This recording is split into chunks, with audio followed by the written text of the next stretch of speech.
Ideal India TV. इस लोकतंत्र में कुछ लोग लातों के भूत बातों से नहीं मानते। ये जो पुरानी कहावत है कि लातों के भूत बातों से नहीं मानते। तुम्हारे लिए चाहे हमें कपड़े उतारने पड़े, चाहे डंडा लेकर के तुम्हें दौड़ाना पड़े। ऐतिहासिक जीत हासिल की, और तब जीत हासिल की है जब भारतीय जनता पार्टी ने पूरे कन्नौज में नंगा नाच किया। Ideal India TV. जनता को आने वाले समय में लोकतंत्र को बचाने के लिए तैयार रहना पड़ेगा। और हमने वो तस्वीरें, वो व्हाट्सएप पे वीडियो, न्यूज में वो वीडियो, हालांकि हमारे बड़े बड़े चैनलों ने वो वीडियो कम दिखाया, लेकिन जिस तरीके से व्हाट्सएप पर, सोशल मीडिया पर, अन्य प्लेटफॉर्म पे चला है चंदौली का मुगल सराय में, सोचिए पहले उन किन्नर समाज के लोग जो चेयरमैनी का चुनाव जीत गए थे, परिणाम को बदलना चाहते थे, घोषित किसी और का किया। जब उन्होंने हाथ में लाठी ले ली और पुलिस को दौड़ाया, अधिकारियों को दौड़ाया, उसके बाद वहां का परिणाम फिर उनके पक्ष में आ गया। तो इसका मतलब तो यही हुआ कि इस लोकतंत्र में कुछ लोग लातों के भूत बातों से नहीं मानते। ये जो पुरानी कहावत है कि लातों के भूत बातों से नहीं मानते, शायद उन किन्नरों ने यह संदेश दिया है कि अगर लोकतंत्र में तुम बेईमानी करोगे तो तुम्हारे लिए चाहे हमें कपड़े उतारने पड़े, चाहे डंडा लेकर के तुम्हें दौड़ाना पड़े, लोकतंत्र बचाने के लिए वो सड़कों पर दौड़ेंगे। और इसी तरीके से अगर आप जाएं, कन्नौज के बॉर्डर से लेकर के आप मैनपुरी तक जाएं, बेवर किस तरीके से एक अधिकारी ने लूट की, और वही अधिकारी बेईमान अधिकारी, वो बेईमान अधिकारी जाकर के मैनपुरी में बेईमानी किया। तो अगर अधिकारी लोकतंत्र में सरकार के इशारे पे काम करेंगे तो वही होगा जो चंदौली में हुआ है कि वहां के किन्नरों ने अपने सम्मान को, लोकतंत्र को, संविधान को, और बाबा साहब भीमराव अम्बेडकर जी ने जो अधिकार दिया एक वोट का, उसको बचाने के लिए हाथों में डंडा लेकर के पुलिस को दौड़ाने का काम किया। उनके लिए मनाएंगे नहीं, उनके मन में जो है वो बाहर निकालेंगे। इसीलिए 22 तारीख को हमने तय किया है कि समाजवादी पार्टी के कार्यकर्ता आए और अपना हमें जो जानकारी देनी है माइक से दें, लिख करके दें या व्हाट्सएप पे दें, और 22 तारीख को हम समीक्षा कन्नौज के जो जो चुनाव हुए उसकी करेंगे। कर्नाटक चुनाव को क्या कहेंगे? आप क्या कहेंगे? मैं बधाई देना चाहता हूं कर्नाटक की जनता को, और इसलिए बधाई देना चाहता हूं कि भारतीय जनता पार्टी के लोग नफरत की राजनीति कर रहे हैं। सर, ममता जी ने कहा कि कांग्रेस को हमारे बंगाल में नहीं लड़ना चाहिए, इससे क्या कहेंगे? ये सुझाव बिहार के मुख्यमंत्री नीतीश कुमार जी ने भी दिया। अभी जब नीतीश कुमार जी और तेजस्वी मिले थे और आदरणीय ममता बनर्जी जी से मैं मिला था, तब उन्होंने यही बात कही कि जो दल जहां पर मजबूत है उस दल को आगे कर करके लड़ाई लड़नी चाहिए और उस दल को सहयोग करना चाहिए।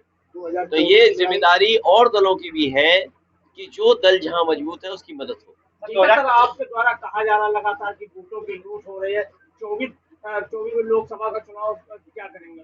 24 का मैं तो कह रहा हूँ कि हालांकि वो शब्द गलत है, हालांकि उस शब्द का मुझे नहीं पता उसका बुरा माना जाएगा या अच्छा माना जाएगा, लेकिन सोचो पत्रकार साथियों, वो वीडियो शायद हमारे बड़े राष्ट्रीय चैनलों पे नहीं चला, लेकिन बताओ किन्नर समाज के लोगों ने लाठी लेकर के क्या पुलिस को, अधिकारी को नहीं दौड़ाया?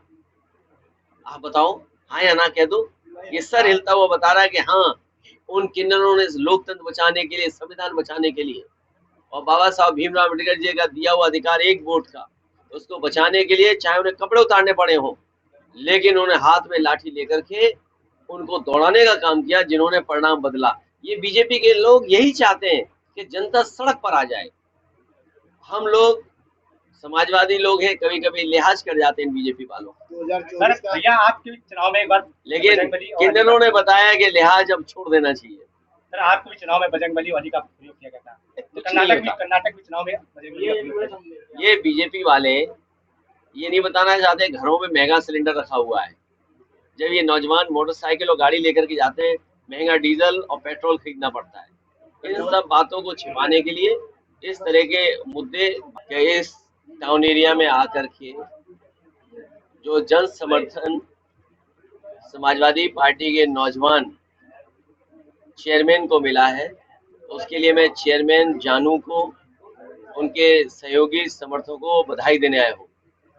ये पहली बार चुनाव लड़े समाजवादी पार्टी से और पहली बार ही ऐतिहासिक जीत हासिल की, और तब जीत हासिल की है जब भारतीय जनता पार्टी ने पूरे कन्नौज में नंगा नाच किया।